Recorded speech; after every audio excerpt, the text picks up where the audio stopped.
नमस्कार। मैं फिर से हाजिर हूँ अपना 5वां एपिसोड लेकर क से क तक का। आज मैं फिर से बात करूँगा हवाई यात्रा पर और आज का टॉपिक रहेगा टॉप डाउन लैंडिंग।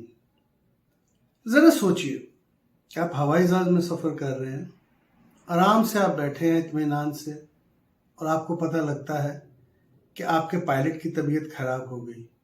घबराहट होगी ना? बिल्कुल होगी। लेकिन फिर आपको थोड़ी देर बाद विचार आएगा कि इसमें घबराने की क्या बात है, को पायलट है, वो संभाल लेगा।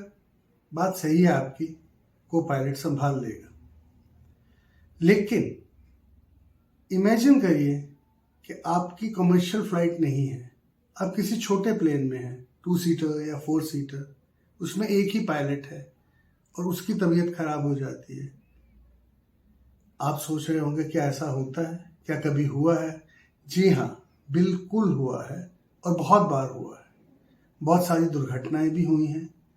लेकिन अच्छी बात यह है कि ज़्यादातर केसेस में लोग बच गए हैं। आप कहेंगे कैसे?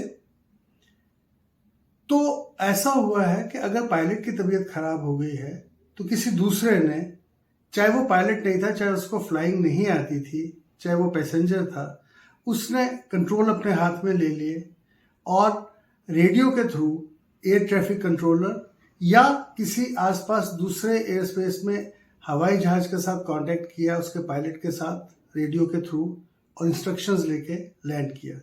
एक नहीं, अनेकों उदाहरण हैं। एक केस मुझे थोड़ा अच्छा लगा जो मैं आपको बताना चाहूँगा। वो था 2012 में हुआ था।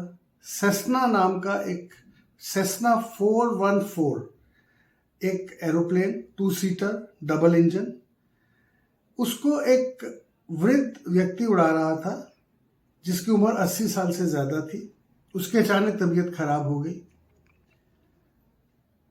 उसकी पत्नी उसके साथ ट्रैवल कर रही थी, उसकी उम्र भी 80 साल थी। उसने कंट्रोल लिया अपने हाथ में और एयर ट्रैफिक कंट्रोल से उसका संपर्क हो गया रेडियो के थ्रू और उसने क्रैश लैंडिंग की। क्रैश लैंडिंग बेसिकली उसको कहते हैं जब इमरजेंसी में कभी लैंड करना पड़े, ठीक से लैंड ना हो पाए, छोटा मोटा कोई नुकसान हो, लेकिन प्लेन और जान दोनों बच जाए। यही इस केस में हुआ। एरोप्लेन को भी कोई ज़्यादा नुकसान नहीं हुआ, ये औरत भी बच गई। दुर्भाग्य से उनके पति, जिनको शायद दिल का दौरा पड़ा था या जो भी हुआ था, वो नहीं बच पाए। लेकिन जब मैं ये बना रहा था एपिसोड तो मेरे दिमाग में एक बात आई कि चलिए, ये तो हम हवाई जहाज की बात कर रहे हैं, वहां तो पता लग जाता है अगर कुछ हो, कुछ ना कुछ किया जा सकता है, जैसा कि टॉप डाउन लैंडिंग में बहुत सारे केसेस हैं। लेकिन अगर इस तरह के हालात अगर ट्रेन में बन जाए तो मैंने उसके बारे में पढ़ना शुरू किया और बड़े इंटरेस्टिंग फैक्ट्स मेरे सामने आए। पहला तो ये कि ट्रेन में भी 2 ही ड्राइवर होते हैं, ये तो खैर काफी लोगों को मालूम होगा।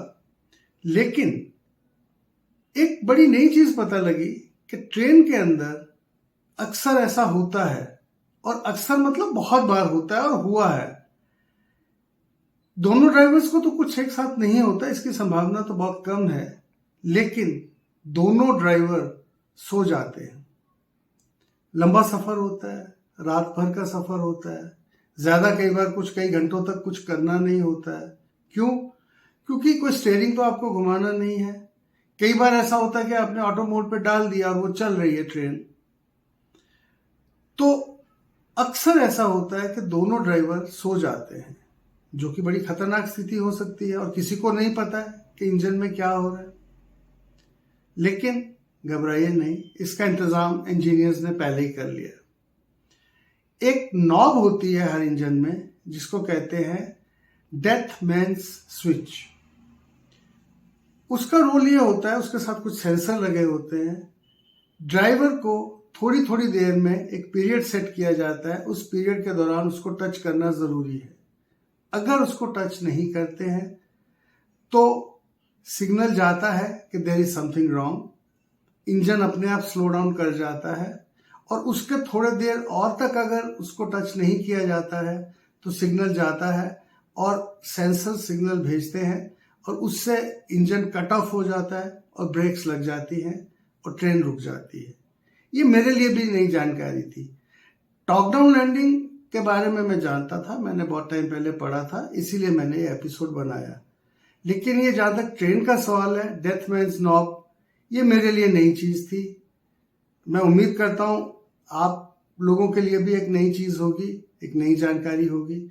अगर आपको मेरी ये जानकारी अच्छी लगी हो तो कृपया मेरे इस एपिसोड को लाइक करिए, शेयर करिए और सब्सक्राइब करिए। धन्यवाद।